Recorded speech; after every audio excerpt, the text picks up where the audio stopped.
جی جناب، آج کی ویڈیو فل ٹاس ہے اور اس فل ٹاس کا موقع دیا ہے میری پسندیدہ انورٹڈ کاماز میں حسرت، میری آخری امید اور تمنا جو کوئی موقع جانے نہیں دیتے پڑی لکڑی، آپ سمجھ رہے ہوں گے۔ میری تصویر دکھا کر کے اور ایک ویڈیو بنائی ہے موصوف نے، آج کسی نے مجھے بھیجا تو میں نے کہا چلو آج انہی کے ساتھ، آپ سمجھ رہے ہوں گے۔ یہ دیکھیے کیا بکتے ہیں۔ صاحب، آپ کے لطیفوں اور قصوں کی کثرت، گستاخ سیاستدانوں کی بیجا تعریفیں، قرآن والی غلطی پر کھل کر ندامت اور اعتراف نہ کرنا، ان چند باتوں پر عارفی نامہ کو آپ سے شدید بدگمانی ہے۔ آپ اعتراف یا وضاحت کچھ تو کریں، ورنہ نور العارفین صاحب اپنا دم توڑ جائیں گے۔ توڑ دیں بھائی، نور العارفین صاحب جو بھی ہیں، جو توڑ سکتے ہیں توڑ دیں۔ کون سے گستاخ سیاستدان کی میں نے حمایت کی ہے بھائی؟ گستاخ کے فتوے لگانے کا کی اتھارٹی کس کے پاس ہے؟ یہ بھی ایک اہم مسئلہ ہے۔ یہ تھوڑی کہ کوئی بھی کسی کو جب چاہے گستاخ کہہ دے، اس کا معیار کیا ہے؟ میں نے اس پہ بیان بھی کیا تھا کینیڈا جانے سے پہلے، کتنے بے گناہ لوگ ہیں جن پہ گستاخیوں کے الزام لگے اور وہ کسی نے اپنی دشمنی نکالی۔ کچھ لوگوں پہ صحیح الزام بھی لگے ہیں، ایسا نہیں ہے، لیکن بہتوں پہ غلط الزام بھی لگے ہیں، صرف کسی نے اپنی دشمنی نکالی ہے۔ اور پہلی جملہ کیا تھا؟ قصوں اور کہانیاں، تو جو بھی قصے کہانی ہوتے ہیں کوئی سبق کے لیے ہوتے ہیں، بلا وجہ کوئی شو تو نہیں ہو رہا ہوتا یہاں پہ۔ پورا 1.5 گھنٹے کا بیان ہوتا ہے، اس میں جو چند لطیفے آ جاتے ہیں جو کوئی موٹیویشن کے لیے ہوتے ہیں، وہ تو اچھا ہے، اس سے فائدہ ہوتا ہے لوگوں کو۔ اور باقی جو بات ہے وہ کس سے کیوں دوبارہ چھیڑ رہے ہیں؟ اس پہ پوری وضاحت دی، میں 1 گھنٹے کا کلپ بھی ریکارڈ کروا دیا میں نے، اور اس پہ پوری وضاحت دے دی، تو ختم ہو گئی بات۔ پھر بھی کسی کو چھیڑنا ہے تو چھیڑ۔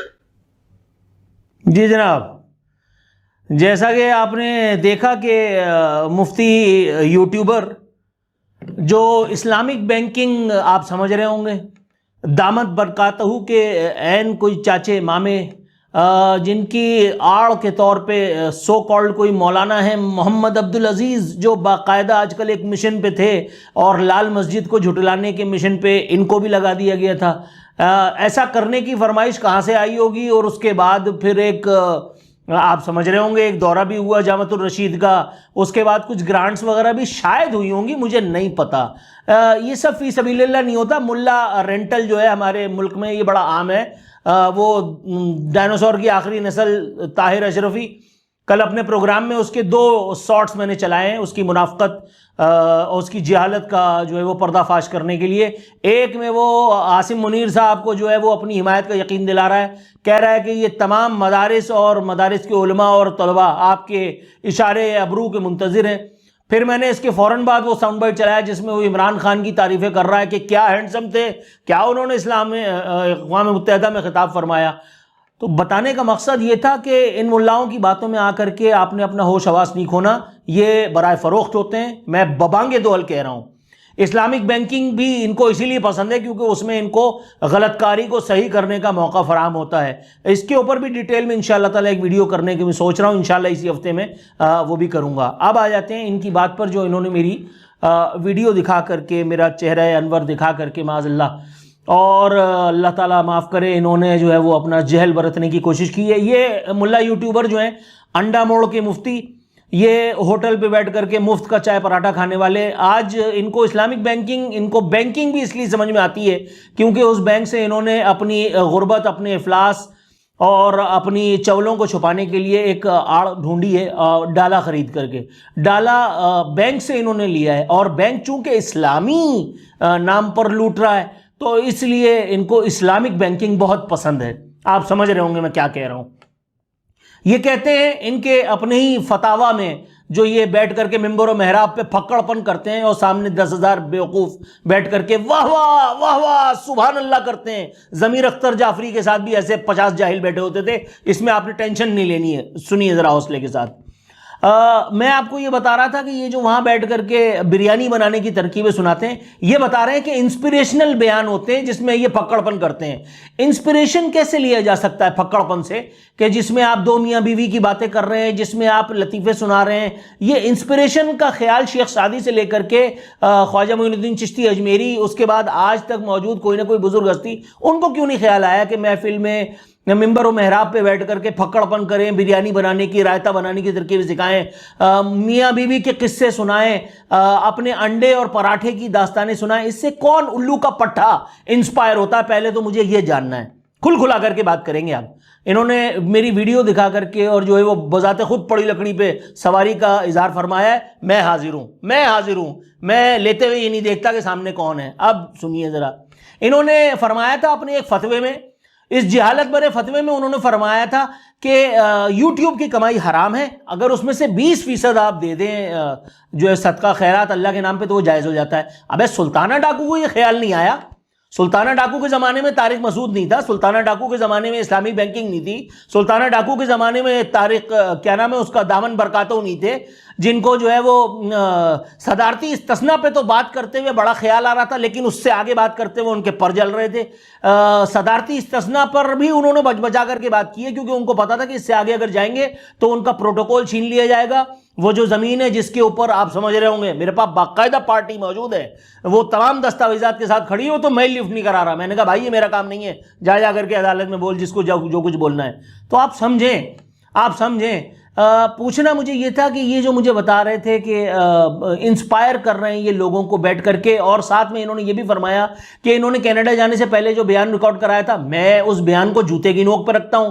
کینیڈا جا کر کے جو آپ نے جہل فرمایا، وہاں آپ نے جو گستاخی فرمائی، چونکہ آپ کی اپنی گستاخی تھی اس لیے آپ کہہ رہے ہیں کہ گستاخی کا طے کون کرے گا؟ ابے ممبر پہ بیٹھ کر کے تم نے مرزا کو جہنمی نہیں کہا، ممبر پہ بیٹھ کر کے تم نے مرزا کو گستاخ صحابہ نہیں کہا، ممبر پہ بیٹھ کر کے تم نے مرزا کے بارے میں کیا کچھ اشارے کنایوں میں اور کھلا کر کے نہیں کہا۔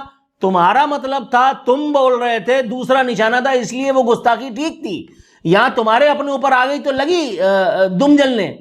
تم نے کینیڈا میں بیٹھ کر کے جو کچھ کہا وہ صریحاً گستاخی تھی، میں نے اس پہ ویڈیو بھی بنائی تھی، لیکن چونکہ تمہارے وہ جامعہ کے فلانے جو آج کل بیٹھ کر کے کہہ رہے ہیں کہ نہیں لال مسجد میں کچھ نہیں ہوا، وہ اگر میرے سامنے آئے تو میں ان سے بھی پوچھوں کہ حضرت یہ بال آپ نے دھوپ میں سفید کیے ہیں، میں ان سے ذرا پوچھوں کہ یہ جو آپ کو اس عمر میں کرائے پہ چلنے کا خیال آیا ہے، یہ ایسی کون سی ایسی ضرورت تھی بھیا جو جامعہ کی پوری نہیں ہو رہی تھی؟ چندے وغیرہ کا سسٹم تو پورا آن ہے، سارا گیم تو صحیح چل رہا ہے، پھر اچانک ایسی کون سی ضرورت پڑ گئی تھی؟ کوئی BC پھنس گئی تھی؟ جہاد کرنے کا سوچ رہے ہیں، تمہارے جیسے ملا ضیاء الحق کو بھی دستیاب تھے، تمہارے جیسے ملا پرویز مشرف کو بھی دستیاب تھے، تمہارے جیسے یہ طاہر اشرفی جیسے ملا جن کے بارے میں آن ایئر بول چکا ہوں، طاہر اشرفی کے بارے میں، طاہر اشرفی کے سیکنڈ ان کمانڈ، ان کا میرے پاس ٹیلی فون آیا طاہر اشرفی کے بارے میں گفتگو کرنے کے لیے۔ میں نے کہا سب چھوڑیں، یہ بتائیں شراب چھوڑ دی اس نے؟ کہہ رہے نہیں کم کر دیے حضور، 5 لاکھ دفعہ بتا چکا ہوں۔ طاہر اشرفی اسلام آباد میں شراب کے نشے میں سڑک پہ منہ کے بل پڑا ہوا تھا، نصر اللہ شجی مرحوم اللہ غریق کرے مت کرے، اس کو اٹھا کر کے ایک لاج میں لے گئے تاکہ اس کا نشہ وشہ ایرن کر کے صبح اس کو VIP کر کے پیش کر دیا جائے۔ طاہر اشرفی نام لے کر کے بات کر رہا ہوں، جیو ٹیلی ویژن پہ شراب کے نشے میں ساؤنڈ بائٹ دے رہا تھا، بیپر دے رہا تھا، آڈیو بیپر، دنیا گواہ، یوٹیوب پہ جاؤ جا کر کے دیکھو۔ تو ملاؤں کی تو اللہ معاف کرے سو کالڈ سوڈو ملاؤں کی تاریخ یہی ہے۔ مفتی ظفر علی خان صاحب میرے سر کا تاج ہیں، اور ایسے ملا، ایسے علماء جن کی دستار کے سامنے میری اوقات کوئی نہیں ہے، میں ان کے لیے بچ جانے کو اپنے لیے خوش قسمتی جو ہے وہ سمجھتا ہوں۔ دین اگر پھیلا ہے تو اس میں کوئی دو رائے نہیں کہ انبیاء کے جو ہے وہ جانشین ان کو اگر کہا جائے تو بھی کم ہے۔ میری زندگی کہاں بھٹک رہی تھی، اللہ تعالیٰ نے کہاں سے کہاں مجھے مولانا ظفر علی خان صاحب کے پاس پہنچوا دیا، کس طرح سے اللہ تعالیٰ نے مجھے کیا سے کیا بنا دیا، ورنہ میں تو ایسے ہی گھومتا پھرتا رہتا۔ مگر مولانا ظفر علی خان صاحب کو کبھی خیال نہیں آیا تھا کہ تمہاری طرح بیٹھ کر کے انڈے پراٹھے کے فضائل بیان کریں، بریانی کی ترکیبیں بتائیں۔ ان کو کوئی جامع کیا وہ عبدالعزیز مولانا کو سامنے پیش کر کے اپنی گستاخیوں سے بچے نکلنے کا ان کو آئیڈیا تو نہیں آیا تھا، ان کو تو آئیڈیا نہیں آیا تھا کہ وہ بیٹھ کر کے کہتے کہ لال مسجد میں کچھ نہیں ہوا، کیونکہ مولانا ظفر علی خان صاحب وہ شیر نر تھا جو عمران خان اور جنرل فیض حمید کے دور میں، جنرل باجوہ کے دور میں ببانگ دوہل عمران خان کے بارے میں بات کرتا تھا، جس کو جنرل فیض حمید جب زیر نہیں کر سکا تو اس کے بعد جو کچھ کیا وہ دنیا جانتی ہے، مجھے نہیں بتانے کی ضرورت ہے کہ مولانا ظفر علی خان صاحب کے ساتھ کیا ہوا۔ مولانا کے بیٹے جانتے ہیں، مولانا کے والی وارث جانتے ہیں کہ مولانا کے ساتھ کیا کیا گیا، مگر انہوں نے اپنی ول کو سرنڈر نہیں کیا۔ ایسے علماء میرے آنکھوں کا نور، میرے دل کا سرور ہیں، میرے ماتھے کا تاج ہیں۔ ایسے علماء میں ان کے سامنے اگر جوتیاں ان کی پکڑ کر کے کھڑا رہوں تو بھی میرے لیے یہ سعادت ہے۔ میں خدا واحد کی قسم کھا کر کے کہتا ہوں، میں نے مولانا ظفر علی خان صاحب کی خدمت میں حاضر ہو کر کے میں نے ان سے خواہش کا اظہار کیا، میں نے کہا مولانا میری ماں باپ اور میرے نانا کے بعد آپ وہ واحد ہستی ہیں، میں آپ کے پیر دبانا چاہتا ہوں۔ مولانا نے اجازت مرحمت فرمائی، اور اللہ کا شکر ثم الحمدللہ، میں اس وقت اللہ کی قسم کھا کر کے کہہ رہا ہوں میرے پورے وجود میں ایک سنسنی دوڑ رہی ہے۔ میں نے اپنے ان ہاتھوں سے مولانا ظفر علی خان صاحب کے پیر دبائے، میں ان کی گاڑی کا دروازہ کھولنے کے لیے بے چین رہتا تھا، بے تاب رہتا تھا، مولانا زربی خان صاحب اور ان جیسے علماء سے، ان سے میری محبت، مجھے آپ کو گواہی دینے کی ضرورت نہیں ہے، مگر آپ جیسے رنٹ ملا ان کی ٹھوکنا اور ان کی جو ہے آپ سمجھ رہے ہوں گے. میں ابھی تھوڑے دنوں کی بات ہے، میں ابھی پرل کانٹیننٹل میں گیا اپنی فیملی کے ساتھ، اپنے پیسوں سے، مفت کے پیسوں سے نہیں سے کہ میں نے شلوار اونچی کر لی اور جبہ و دستار کا سہارا لے لیا اور پھوکٹ میں جا کر کے وہاں کسی کے جو ہے وہ لنچ کر دیا، کسی کے ڈنر فرما دیا، کسی کے لیے تقریر فرما دی اور لفافہ لیا اور جیب میں ڈال لیا. میرے پاس وہ سب کہانیاں نہیں ہیں جو آپ وہاں کر کے آ رہے تھے. میں اس کمپنی کا نام نہیں لینا چاہتا، وگرنہ وہاں مجھے ان تمام لوگوں سے شرف ملاقات ہوا جنہوں نے یہ کار جہل برتا تھا، پھر میں نے ان کی بھی کلاس لی کہ آپ نے یہ کیا گیا تھا. تو حضور ذرا آپ سمجھیں، یہ نارتھ کراچی نہیں ہے، میں بھی کراچی کے اسی حصے میں رہتا ہوں اور میں ڈرتا ڈراتا کسی کے فلانے سے بھی نہیں ہوں. آپ سمجھیں، میں نو انٹری میں جا کر کے کھیلنے کے لیے ماہر جانا جاتا ہوں، میں شہرت رکھتا ہوں ان سب کاموں کے لیے. آپ کے پاس وہ جو ایک آڑ ہے نا اپنی ممبر و محراب و جبہ و دستار کی، آئی ڈونٹ ایون کیئر. میں یہ شیعہ سنی، یہ دیوبندی بریلوی، یہ سب کے اوپر بلیو نہیں کرتا. مجھے یہ پتا ہوتا ہے جو میں کہہ رہا ہوں وہ صحیح ہے یا نہیں ہے. پکا مینٹل ہوں، جس کو کہتے ہیں نا حسینی، صحیح معنوں میں حسینی. میں پھٹی ہوئی بنیان پہ نہیں لکھ کر کے گھومتا حسینی اپنے آپ کو، میں دل دماغ سے اندر سے حسینی ہوں. میں پکا پٹھان ہوں، آلدو میں مٹروا ہونے پہ پراؤڈ فیل کرتا ہوں.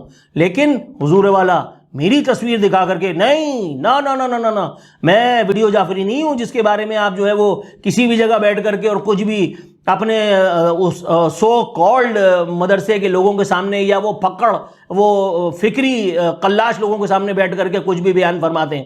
آپ کے انہی جاہلوں میں وہ جو سامنے آپ کے بیٹھ کے واہ واہ واہ کرتے ہیں، ایک میرا کزن بھی ہے، جید جرنلسٹ ہے مگر خاندانی جاہل ہے. تو میں ایسے لوگوں سے برات کا اعلان کرتا ہوں، آئندہ میرے بارے میں ویڈیو بنانے سے پہلے نا 5 لاکھ دفعہ سوچنا ہے، ورنہ اگلی ویڈیو اس سے زیادہ خطرناک بناؤں گا، اور اگر ہٹ گئی تو پھر آپ سوچ بھی رہے ہوں گے. نور العارفین صدیقی کہتے ہیں خادم کو، آئی لو یو.